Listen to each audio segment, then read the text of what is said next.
So relationship between LCM and GCD இப்போ நான் numbers வச்சு சொன்னதுதான்.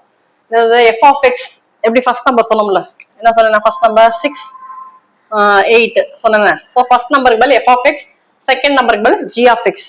சரியா, இது ஒரு பாலினாமியல், இது ஒரு பாலினாமியல். சரியா, ஸோ இது ரெண்டத்தோட எல்சிஎம் என்ன, இது ரெண்டுத்துக்கு எல்சிஎம் என்ன வந்துச்சு 24.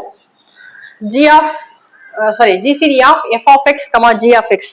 ஸோ அப்ப இது ரெண்டுத்துக்கு ஜிசிடி என்ன வந்துச்சு 2. சரியா, ஸோ அப்போ LCM of f of x comma g of x அப்படின்னு சொன்னா என்ன அர்த்தம், இந்த ரெண்டு பாலினாமியலோட LCM GCD of f of x comma g of x அப்படின்னு சொன்னா இந்த ரெண்டு பாலினாமியலோட ஜிசிடி. இதை எடுத்து மல்டிப்ளை பண்ணா இங்க எப்படி நம்பர்ஸ்ல கரெக்டா சர்ச் ஆகுதோ அதே மாதிரி பாலினாமியல் கரெக்டா இந்த பக்கத்து ஆன்சரும் லெஃப்ட் ஹேண்ட் சைடு ஆன்சரும் ரைட் ஹேண்ட் சைடு ஆன்சரும் சேமா தான் வரும். சரியா, சரி ஓகே.